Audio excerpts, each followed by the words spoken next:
for an open mic tonight. And I was like, I showed up. Well, let me reframe that. It was on Zoom, right?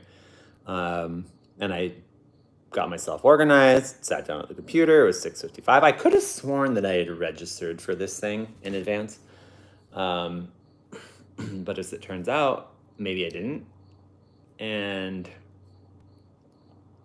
so then after like futzing around on the website for a little bit, I was like, okay, I get it, universe. Like, I'm not going to this open mic because, like, for some reason, the registration information was no longer available. Like, it wasn't even listed on the website as like accessible, and so I'm gonna have to let it go that I'm not at an open mic night, which is annoying because about 2.5, 3 weeks ago, I was with a group of artists, and so I run this company called 10K Creators, and one of the things that we do is hold artists accountable to their goals, right? And so I was one of the artists, and I declared, like, hey, these are the things I'm going to do, and I'm going to sign up for an open mic, and then I did. So I was doing all my homework, and so the fact that I'm not at the open mic is really frustrating, but I guess that just means I'll have to go to the next one. But that doesn't mean, as I was sitting there realizing what was unfolding, that doesn't mean that I don't have the opportunity to read. And so I was like, okay, well, I went live last night, read something from my play that I'm working on. So I figured I'd read another thing. And originally I was going to read this one thing, but actually I'm glad I'm not. And what I'm going to read instead is not this. This is the court documents that arrived at they're fairly thick and heavy. So my ex-husband read it for me because I didn't have the mental wherewithal to process this stack of papers that arrived at my door one day with this like lawsuit thing. But anyways, so I'm not going to read that because that's too much. What I am going to read for you is one of the opening monologues. And the monologue is from this character whose name is Benjamin.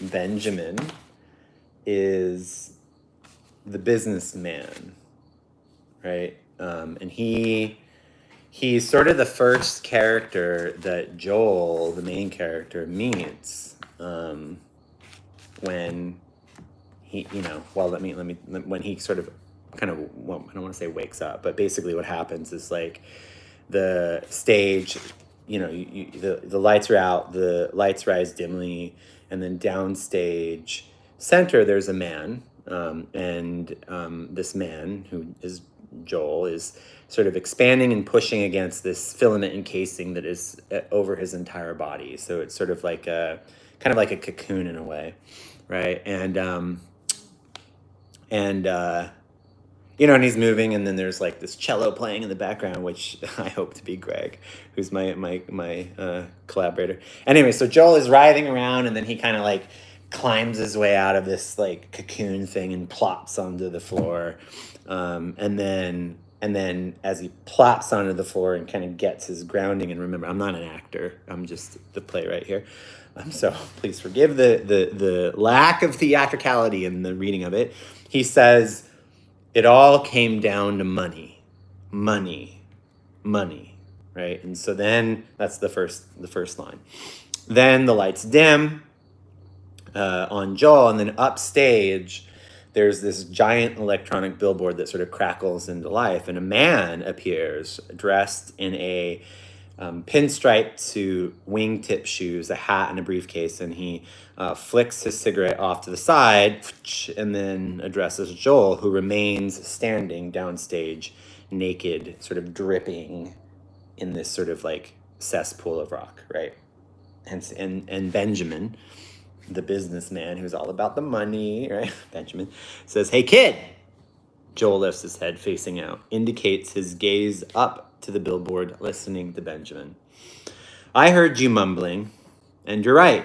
It does. It does all come down to money. Name's Ben, short for Benjamin.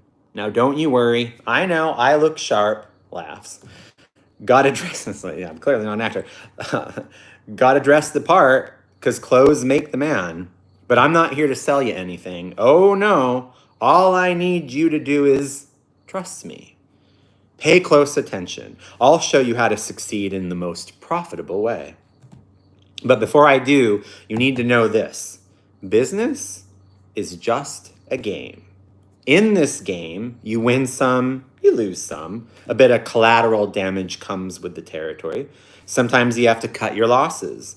But if you play the game right, keep your eye on the prize, set out to win, fall in love with the hunt, you end up with one of life's most valuable assets.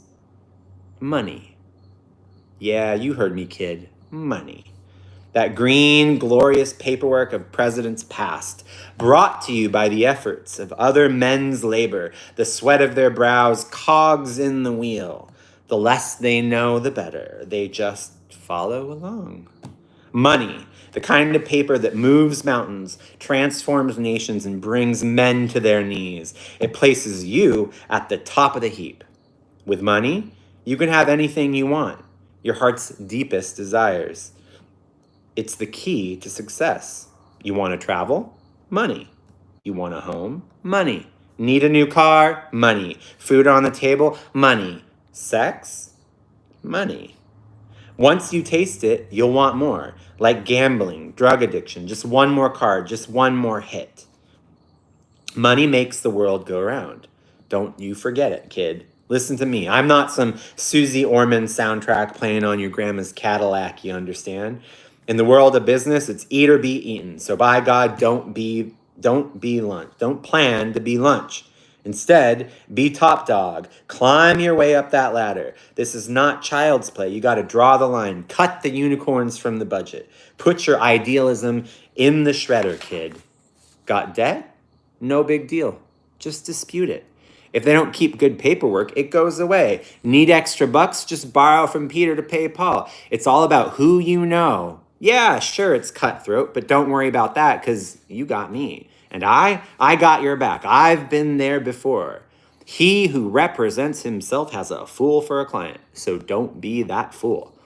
I speak the language of business, kid, fluently. All you need to worry about is sales. Just bring in the deals. Sell, sell, sell. The more deals you close, the more money coming in. The more money coming in, the greater the cash flow. The greater the cash flow, the more beautiful the balance sheet. And you know what's beautiful about it? And you know what? And you know what a beautiful balance sheet reflects, kid? Equity. Those who have equity always win. I'll cut you a deal, kid. You want in. That wasn't read right. You want in? Anyways. So, and then the billboard pixelates out to black, and then Benjamin disappears. Joel slowly crawls his way up from the rocks and to a little blue room furnished with only a cot, a standing mirror, a duffel bag. And Joel crawls into the cot and curls into the fetal position. Lights fade to black. Okay, then the play proceeds. Okay, and I don't know what these comments are about. I am not from Egypt or India. Hola. Hi.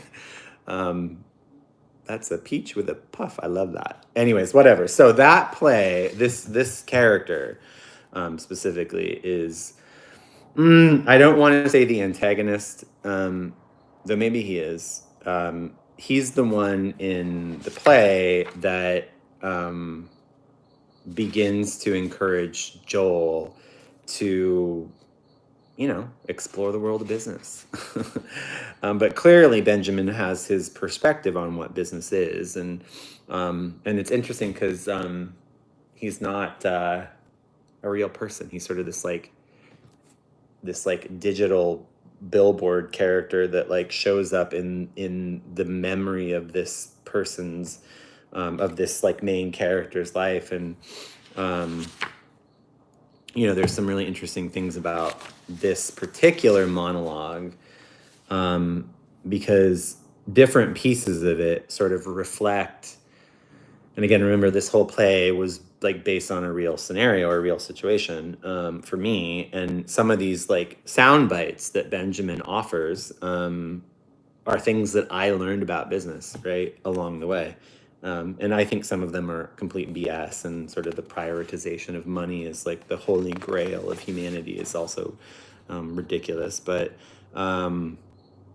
yeah, and then this whole thing about selling stuff and owning things and what that means, and like you know, equity always wins. I'll cut you a deal, kid. You want in? So, anyways, all right. Well, there you have it. I did my open mic. That's what you get. That's all you're gonna get for now. Have a good day.